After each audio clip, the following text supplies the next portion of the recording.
Hello, welcome to Dee's Media World, and tonight we're going to be talking about the Aaliyah movie that I said I was going to discuss. I did the pre review where I talked about kind of the background of the movie, so I could get that out of the way because I knew I was going to have a lot to say about it after seeing it, and I just saw it, and yeah, it was bad. I didn't expect it to be good, as I said earlier, but it's a unique kind of bad. To me, it was really just dull. It was boring, and the biggest problem with it, just to knock it out of the way at the beginning, is that none of it felt like an Aaliyah movie. It didn't. She just Alexandra Ship. I don't. She just doesn't give me Aaliyah, even in the slightest. Even when she was dressed like her, the only time I felt something, even a little bit of something that she was like Aaliyah, is when she sang "At Your Best," and it wasn't great, but it wasn't terrible either. She can sing kind of, but she doesn't sound anything like Aaliyah either. On top of not looking like her, but when she was dressed as her and she had like her glasses on and stuff, I was like, okay, I'm sort of remembering this as a Aaliyah movie, but I'm getting way ahead of myself. I got my notes. I took like 2 pages of notes watching the film, so I'm just gonna start and go from there. Okay, so the beginning of the film, it begins at Star Search, and that happened in real life. They didn't even have the right to use um, Aaliyah's actual clip from Star Search. They had to make that up again, basically re-record it. And I couldn't help but notice that the girl looked very, that Aaliyah, younger Aaliyah, looked more like um, the actress Alexandra Shipp than she did Aaliyah. So I was like, okay, they're obviously keeping that consistent, but they're not keeping the fact that this girl looks nothing like Aaliyah consistent. All right. Let's see. Elise Neal was Gladys Knight, and it cracked me up only because I watch Hollywood Divas. That's like the show, only reality show I watch. But I was seeing her in that, and I bet she thought that was like a big role to get or something, which it's not. But it was kind of funny seeing her. I guess she was supposed to be Gladys Knight because Gladys Knight is Aaliyah's aunt, and um, I was like, oh, she's Gladys Knight, because I was like, whoa. Anyway, let's see. Oh yeah, 4 minutes into the movie, like they show her as a child a little bit, and then her wanting to be a star, and then 4 minutes like in, because I looked at the clock because the film started at 8. It was 8:04 when she's already an adult, and I was like, dang, that was fast. Like I guess nothing interesting happened, according to Wendy Williams. Nothing interesting happened during Aaliyah's childhood, so they skipped right from like I guess 8 to 15.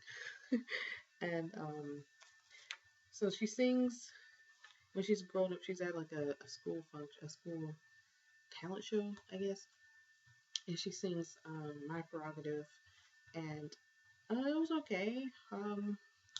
The It didn't give me a Leah. That's the big problem, is that Alexandra can sing okay. She's average. Nothing was wrong with her voice necessarily, but she didn't give me a Leah at all. She didn't have swag, as I said in the first video I did about this, that I didn't think she was gonna have swag, and she didn't at all. I didn't get a Leah from her performance at all. Um, I thought it was interesting they had permission to play that song and Vanessa Williams' "Save the Best for Last." I think that's what she was singing later.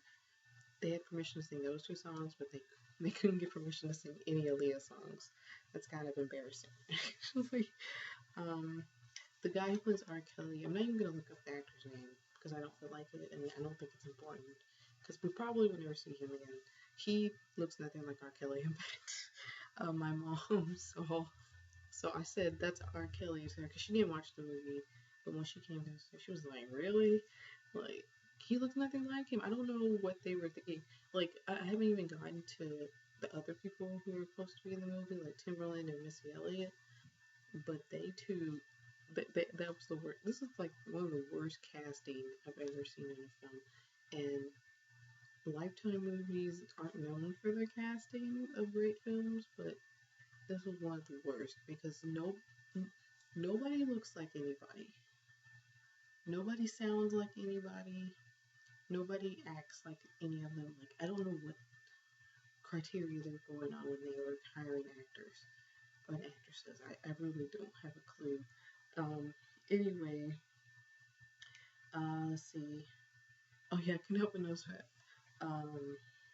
Aaliyah in the film felt, to me, the way she was written, she felt very passive most of the time. And I don't know Aaliyah personally, obviously, but the way that she's described in the musical industry is, innovative, making things happen. So in the film, it's like you don't get the impression she was like that at all. She was too passive. She even like her mom later on like influences her hairstyle. It's like, huh. And I'm like, does she not come up with anything on her own? They don't give us any occasion. She gives her entire album to Missy and Timberland later on, and we don't really see her making music or doing a lot of improv or choosing her own outfits and stuff. I don't know. It just came off as if she was just passive. I'm like, Leah wasn't passive. If she was passive, there would be no movie about her. Cause duh. I just was kind of like, okay, that bugged me a lot actually.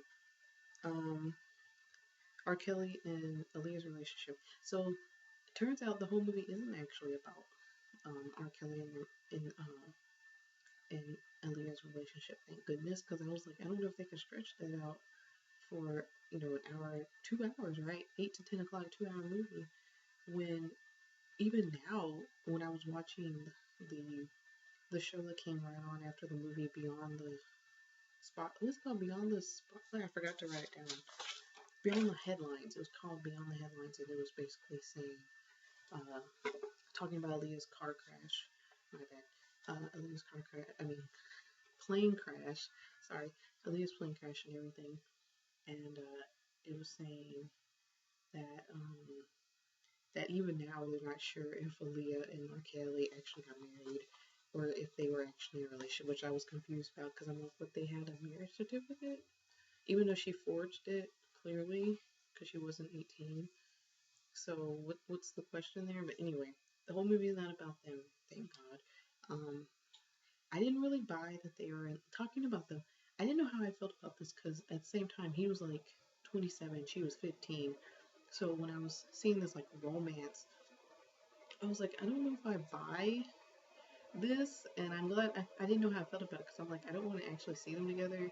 So I'm glad they didn't spend too much time on that romance, and I just didn't get how they fell in love, I guess, because like they had maybe one or two conversations and they were in love.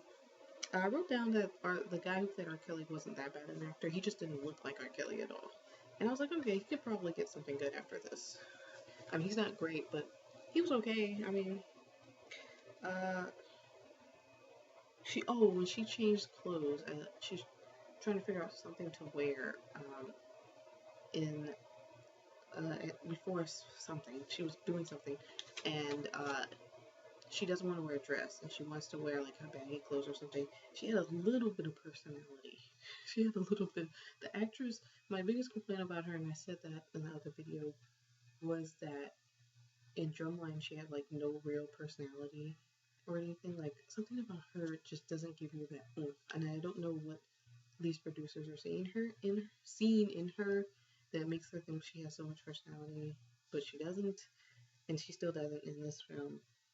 But she did bring a little personality out when she was upset about that and stuff. So she has no swag, and I said that already. I'm not gonna talk about that. People were saying on Twitter that the guy who's playing Lydia's brother looks like Drake, and I'm like, I guess so, a little bit. Twitter was interesting. Twitter wasn't as funny as I hoped, but it was still funny. People, I don't think anybody actually liked the film, which is too bad because actually it's kind of deserved because this film is very rushed. There's no time to get to know. I felt like I didn't learn anything about Aaliyah at all, and I don't even know like her entire history or anything. But I know, most fans know Aaliyah know the basics, and this movie is the basics. Um, Even less than the basics to some degree. Um, so I'm talking about the commercials later because there was commercials for a couple of Black movies that I definitely will be talking about. um, when I say it was rushed, going back to it being rushed, it just felt like nothing was truly deserved in a way. And biopics almost always convey that, at least. Like, she's, she's a star, she's a young girl trying to get famous, and she's doing talent shows, and she's tired of doing talent shows. And then next thing we know, she works with R. Kelly. We know she gets connection through her uncle. We learn that. Next thing we know, she's famous. She got her first album already, which they barely mentioned, and I guess they couldn't mention that much because of copyright issues. But it's kind of like I kind of want to know the journey to that album and to her second album and to her becoming a star. It's almost like it just didn't feel like it was deserved or even barely addressed. And I'm like, that's kind of what a biopic is supposed to be about. Like, you don't go see, the Ray Charles biopic Ray, and not you learn a lot about Ray Charles in that film. I didn't expect that from this, obviously, because I didn't have family. Well, Ray Charles himself was involved in that film, and that's one of the other reasons this film doesn't work. It's not just because her family isn't involved; it's because Aaliyah herself is dead. So, knowing her vision, knowing her thoughts, knowing her what was she going through is lost. We'll never know, oh, this is what Aaliyah felt when she was with R. Kelly, truly felt when she was with R. Kelly, or when she was whatever. It's always going to be someone else's opinion of what they think Aaliyah thought.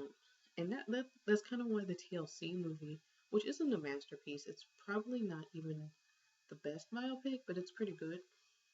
The reason that movie works is because the two remaining cast singers of the group who were alive, they actually had their input in it, and they were all in. And so you're learning about TLC. You're learning about how they came together. You learn a lot about them in that film. And this film, it's just like I didn't feel like I learned nothing about Aaliyah that I didn't already know. Like, I already knew she worked with R. Kelly and Timberland and Missy Elliott. I knew she was maybe in love with Kelly, and that they kind of sort of got married. And speaking of them getting married, what was that? Like, it literally goes from them hanging out in wherever in his place, and she's like, oh, I wish we could see each other all the time, or I don't have to wait till I'm 18. It feels like a long time from now for us to be together. Then the next scene is her going to their house, um, her parents' house, telling them they're married, and I'm like, what? What? It didn't make any sense. It didn't make sense to me because I kind of want to see what was the conversation that's like how like that would have been interesting. Like, oh, like, let's get married, or whose idea was it? Because they don't actually know. So since nobody in R. Kelly ain't gonna tell us, that's for sure. So it's like, okay, so we're gonna just go to her. Like, what person would just go straight to their parents after that and just tell them, yeah, I just got married and I'm 15, and thought that was gonna go well, and then the whole altercation with her dad and R. Kelly was, I don't think that's what would happen in real life, because if a dad found out his 15-year-old daughter, married a guy, not married in quotations because it wasn't legal, married, illegally married someone who's 27 years old, he would have beat the crap out of him. I don't know what happened in real life, but it's hard for me to believe he was just kind of mad instead of like wanting to kill him. I don't know. And the dad who was acting, he, whew, it was bad. It was bad acting. I wasn't, I didn't feel any emotion in that scene when, she's like, oh, I love him, and he's like, and her dad's like, upset and like, oh, I don't know. I didn't have any opinion about that, and I should have been on somebody's side. Like, yeah, I was on her dad's side because obviously that's disgusting, but I didn't feel anything for it. Like, I feel more in like the Little Mermaid when Ariel tells her dad, "But I love him." When her dad's like, "He's a human. You're a mermaid." Like, that whole thing, I felt a lot more in that than I did in this. I was like, whatever. Yeah, he should kick him out. I don't buy this. You two are in love, and not that I should necessarily, because it's disgusting. But at the same time, I didn't feel anything about that relationship. And then he apologizes to her later on. I'm like, I doubt any dad would actually apologize to his daughter about that. But okay. Another problem with the film. It's besides us not learning anything new about Aaliyah, I didn't feel like we knew her either. Like we didn't get. She just seems generic. That's the big problem. Just generic, pretty girl. And obviously she had to be pretty to get this role. The girl who plays Aaliyah, but um, that's kind of it. Like she's pretty. She can move. She can dance a little bit because she perform. Oh, the performances. I'm about to get to those. She performs like three or she performs too many times with her own singing voice, and I'm gonna get to that in a second. But in terms of like not knowing Aaliyah, it's like I don't know this actual girl. I know a little bit about her, um, but I don't know her. I don't feel like I should root for her for any reason. I don't feel like she's working hard to get what she wants. I don't necessarily think things are thrown at her, but I'm just not caring. I'm not sympathizing, I'm not relating. And one of the big things that people loved about Aaliyah was that she was relatable and that people wanted to be like her. Like I don't want to be this actress, especially now after looking at Twitter, but I don't want to be her. I don't feel like, oh, this girl. If someone didn't already know about Aaliyah, let's say, I mean, of course, fans of Aaliyah are going to watch the film, but someone who didn't know about Aaliyah or someone who's not much of a fan of Aaliyah, this isn't going to change their mind at all. It's the writing, it's everything. It's what kind of with a lot of Lifetime movies, like the Liz Taylor. I'm not even going to talk about that movie, but like the Liz Taylor movie, I think that came out 2 years ago. What was it called? Liz and Dick, I think. Was that the name of it? I don't remember. With it was about Liz Taylor and her relationship with Richard. I can't even think of his name. I shouldn't even mention it, but those two, that Lifetime movie, it's kind of like the same thing. It's just unnecessary. I don't feel like I knew this actress. Bad acting. That movie had worse acting, but bad acting. Um, Overall pointless. It just felt pointless. We don't really know Aaliyah. I don't feel like there's secrets being told in this film. I'm not learning anything new. Um, you could, if you want to know about Aaliyah and you're not a fan, just go listen to her music. Go read a biography. There's plenty of them. I'm sure there's even a book. I didn't even know that. But someone wrote a book about her because he was mentioned in the special that was after the movie. Um, it's too modern. I forgot I wrote that down. The film. So Aaliyah's career was from about 1993 to 2001. So most of her success was in the 90s, and her music, that especially the music that people still talk about today, is from the 90s, and she screams 90s, but nothing about this film feels 90s. It feels modern. I I didn't feel 1994. I didn't feel 1999 or nothing. I felt 2014 almost. Nothing felt 90s about it. I don't know how to explain what. I don't know exactly what they did wrong there. Maybe things. I don't know. It just didn't feel like 1990 anything. It felt like last year, to be honest. And like I don't. I wonder what they could have done. I can't pinpoint exactly why they feel like it was 1994. It just didn't. Like the only thing that felt that was like her clothes somewhat. Her dress as Aaliyah. What did I think of that? Um, it was okay. It didn't feel natural either. And for the life of me, I don't know why they chose this girl to play Aaliyah because I really don't know what they saw in her at all. And it's not nothing on her. I don't even blame her for taking the role because this is a big break for her. Whether or not, you know, whatever happens, people are gonna know who this girl is.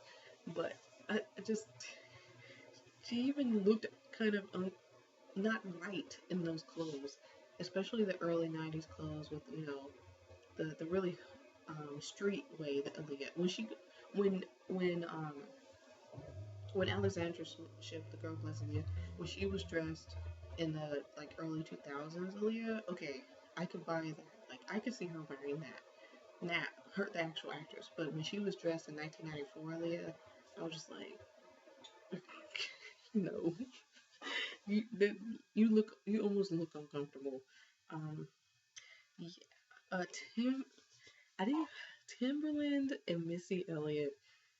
Okay, nobody in this film was supposed to look like who they actually were portraying, and nothing was more clear than Timberland and Missy Elliott.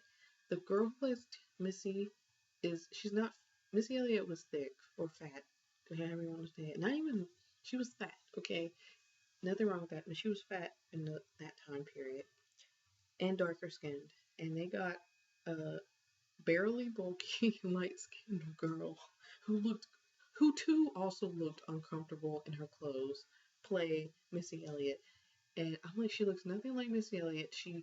She's pretending to be Missy Elliott. I'm like, you could have that should have been an easy casting choice to find someone who could at least act like Missy Elliott. And then Timberland, they too got a skinny guy or somewhat skinny guy, also a really light skinned guy who looks nothing like Timberland either. And I'm just like, a boy just go, what was Wendy thinking? I don't understand her thought process when she did this film. I really don't, because I don't think she liked. I don't think she loved Aaliyah. Because if she loved Aaliyah, she would have never let this happen. Like I don't even know if she's ever. I don't even think she's met Aaliyah because it's talking about stuff you don't know. Basically, this is what the film is. Uh, um. Oh, the performances. I guess I can get to that part. They just didn't feel like Aaliyah. That's all. I mean, I keep saying that, but she can sing okay, but she's not gonna be like I couldn't see her as a singer in real life. The actress, um, I could tell she was having fun with it. I'll give her that. I wouldn't say she was awkward. She was having fun. I could tell she was having a good time. She was. I wouldn't say she's giving it her all, but in the performance, it's like okay, she likes to sing. She likes to dance. I can tell.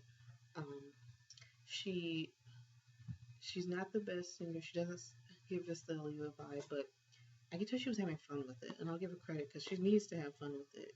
After seeing some of the stuff people said about her on Twitter, people didn't really talk about her like personally.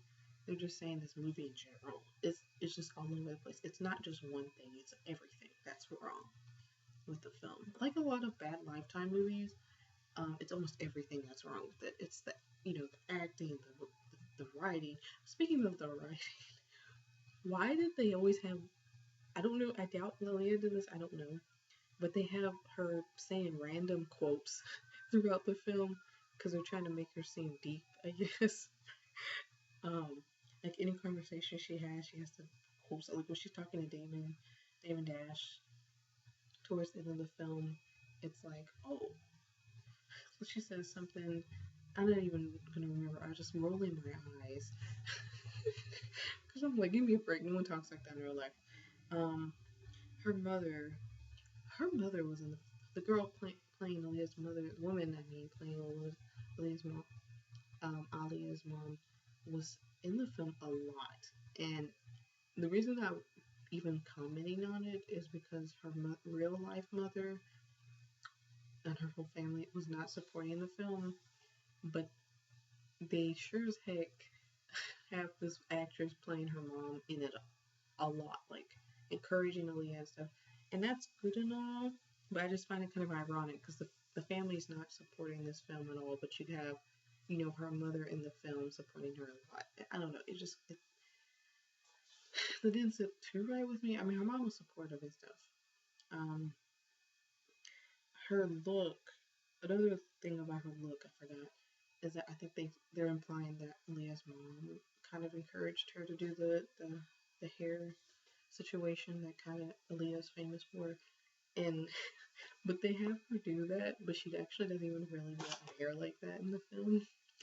And I was like, okay, I guess you can't talk about Aaliyah in a movie without talking about her hair swoop. But they kind of don't even have her wear hair swoops out the film, the rest of the movie, and I was like, okay, I guess that was pointless.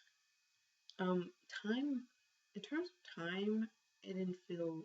It felt really rushed. Like I think the film is done from when she was 8 years old to when she was about 22 when she died. So, there's this pretty much this, like 5 years when she did her first album, and I think they're not talking about like her third album, which is her last album. And I'm just like, I don't feel any time moving at all. It just feels like things are just this, and nothing's really interesting happening. Um, what sucks about this movie? Oh, and she sings two Aaliyah songs. I think she sings "At Your Best You're Love," which Wendy Williams. Speaking of the song, Wendy Williams said her favorite song was "Let Me Know," but people went in on Twitter on her. But the actual name of the song is "At Your Best You Are Love." And I was like, yeah, that's not looking you look good at all, Wendy. You should have did your research before you said that. But she sings that song, and the actress sings it, not Aaliyah. And what's the name? The one who gave my heart to. I can't think of the name of the song, but the one who gave my heart to, the one I gave my heart to, I think is the name of it. Which I like that song. She sings both those songs, and she sings the song from Anastasia. Uh, I'm also forgetting that name right now. Dun, dun, dun, dun, dun. Well, the song from Anastasia, she sings that, and all three of those performances should have been taken out of the film because, to me, there's no point in a biopic film about a musical artist if they can't have their own singers sing it. And I wouldn't call it disrespectful necessarily. I was just not feeling it at all, and it was just kind of like I wasn't feeling it. When they did the one I gave my heart to, which I think was the last performance she did, I was just like, no more. I was done. I was officially done after like the first performance, which I'm not even gonna bother looking up what the first performance. I think my prerogative. I was like, do we have to do this without the actual singer's voice? Because to me, there's no point in doing it. There was no point in doing this biopic without having her family's permission, but then have the actual girl sing. I don't even know how they got permission to sing those songs. In fact, in terms of the music, they couldn't use any music. I guess somehow they had the permission to sing that song, but they couldn't even mention her songs. They mentioned her first two albums though, kind of in passing, like, oh yeah, she did this album, Age is Nothing But a Number. Oh, One in a Million did really well. They didn't even talk about her third album actually. There was no actually, was there any mention of her last album, Aaliyah? That was the name of it. I don't think they mentioned anything from it at all. They made it seem like you already have to know that going in, I suppose. Okay, and then she meets Damon Dash towards, and I'm almost done. I know this video's long. There's so much to say. She meets Damon Dash, and at first I thought the actor somewhat looked like Damon Dash, and then I looked him up. I'm like, no, because Damon Dash was heavier. He was a heavier dude. I mean, this guy was alright. They fall in love, and then they try to make it seem all deep and shit, and it's not. And and then what really bugged me is the ending. And the film felt really rushed. Like, to be honest, it had to have been rushed because when was this girl casted as Aaliyah? It wasn't that long ago. Because Zendaya dropped the film like August or something, July, August. So they had like 3 months to like kind of make this film. And it shows because the ending of the film is just unnecessary. So the end is basically Aaliyah is on her way to her trip to the Bahamas, and she's hanging out with Damon Dash, and they basically do this really long, bye, I'll see you later, like, because we know she dies when she goes to the Bahamas. That's the unfortunate fact, and they're trying to make it like, oh, they're trying to make it extra sappy for us, like, oh yeah, he doesn't know she's gonna die. She thinks she's gonna come back, kind of stuff, and it wasn't. I didn't feel anything, and this is how I've kind of felt about the whole film is that I just didn't feel anything at all. And I really feel bad about that because, I love Aaliyah. I think a lot of people love Aaliyah. She deserved better. She did. Um, and that's kind of why this video was so long, because I was just listing all the things I could think of that I wrote down that just weren't right about it. It didn't piss me off. Um, I know it pissed a lot of people off. For me, to be honest, I was just bored from it. Like, I thought the movie was gonna be bad, but I thought it would at least have been entertainingly bad. Um, but it wasn't, and I just could have gone without the film even more than I thought before it came out. I knew it was unnecessary, but it really, really was unnecessary because nothing about this movie felt like an Aaliyah movie. This movie could have been about anybody else. I mean, it wasn't that generic, but I was like, who? This just doesn't feel like Aaliyah. That's all I can say. It gave me no Aaliyah tease at all. Like, the closest thing was when she was had the glasses on at one point and she was singing At Your Best Your Love, and she had those on, and like she somewhat looked like her. She reminded me of her. That's the best that this actress can do, is remind me of Aaliyah. Not actually look like her, but remind me of her. In fact, this movie was so flat that it didn't even really encourage me to listen to Aaliyah music, which normally biopics do. Because the whole point of a biopic film, besides learning more about the artist, which we don't learn, uh, is to sort of get you back into their music. Like when you see the Ray Charles biopic or the TLC one that came out last year, which is more recent. I went to jam to TLC right afterwards. This film didn't make me want to. I listened to one Aaliyah song, but I just wasn't feeling it because I was just sad after this film. I wasn't encouraged to listen to the movie, to listen to her music, or watch the movie ever again. I know it got a lot of attention. It was #1 on Twitter, and then after that, Damon Dash was like #2, and R. Kelly was on there too. And I was like, yeah, this film definitely did well in terms of views, even though it got bad reviews. I don't know if that matters. I don't think that matters to Lifetime at all. That the film did, even though it did got a lot of views, that it was a bad movie. So, last thing, because I know this is a really long video, is that the commercials. There were some interesting commercials. Black movies coming up.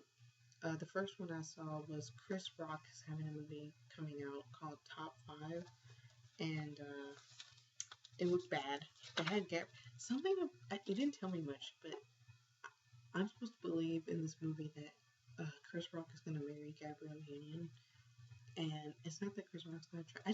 They just don't look like they would ever be together. Not even because of her being really beautiful and him being just okay, an average or a handsome guy. It's just they seem too mixed matched to be together. And I'm just like, that alone is hard to believe. And then it just looked like a bad comedy. And Chris Rock is not good. He's not known for good movies. He's hilarious stand-up comedian. He had a great TV show, Everybody Hates Chris.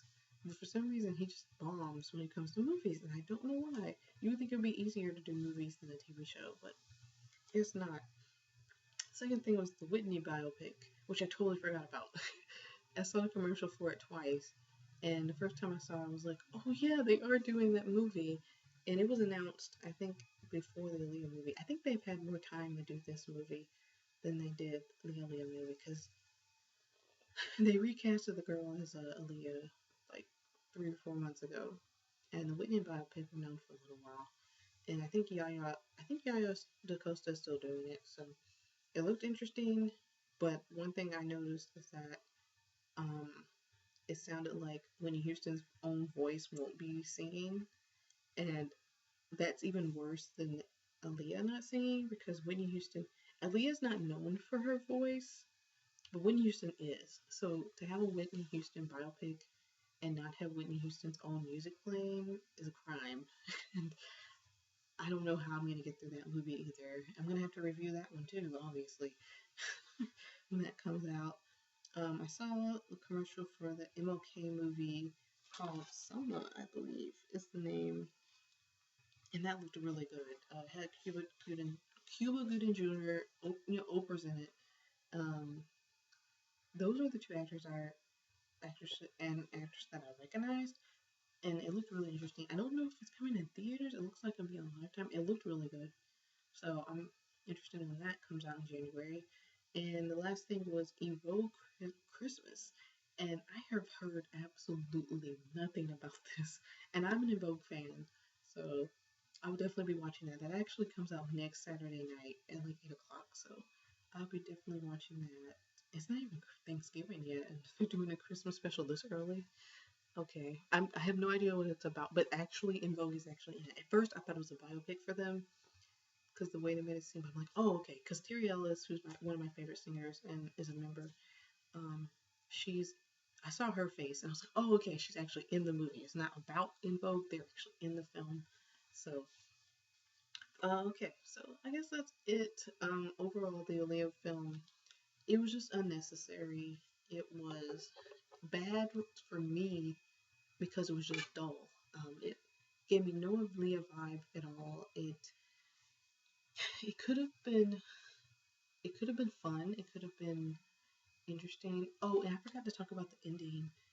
After she sells a combine, it just ends with like a screen. She's in her limo or car and she's leaving, and she's waving back to Damon, and then it says like screen. It says, you know, Aaliyah died in the Bahamas or whatever, and that was it. And that's kind of how that movie ends. It ends on a very flat note, and I was like, okay, I didn't want to feel sad because she dies in the end, because we all knew how it ends. But I don't know, I just thought they could have done it better than that. I don't know, it just felt like this was a film that was just saying, hey, here's some facts you already know about Leah. And then, because we have to basically go on things that are made up. And the movie, the movie just, it just wasn't interesting. And that's unfortunate because I thought it would at least be that. Um, Bad movies I've seen before, like they can be interesting, they can be fun or hilarious, but this just wasn't it. It was just kind of unnecessary. Um, so yeah, that's it. I think I said everything I wanted to say about it. Because once I'm done, I'm done. I'm not gonna talk about it anymore. Um, I hope that the actress who played Leah gets gets some personality and also can recover from this film. Um, and she can rise to the top. She obviously wants to be a star, so hopefully that works out for her. I'm not even mad at her. Um, so I hope that works out for her. I hope I don't think anybody liked the film, but the funny thing about like TV is that I don't know if it's about if the film was liked or if it was watched, because it was definitely watched. It was number one on Twitter, but I don't know if that even matters. Like, oh, this movie was terrible, or people only for that people hated it, but because Lifetime's probably not gonna say it's terrible, but people hated it, but it made a lot of money for a lot of people, so I don't know. But anyway, that is it. Thank you for watching. I know this video is almost 40 minutes long. I didn't think I was gonna talk about it for that long, so good night, and I'll see you in the next video.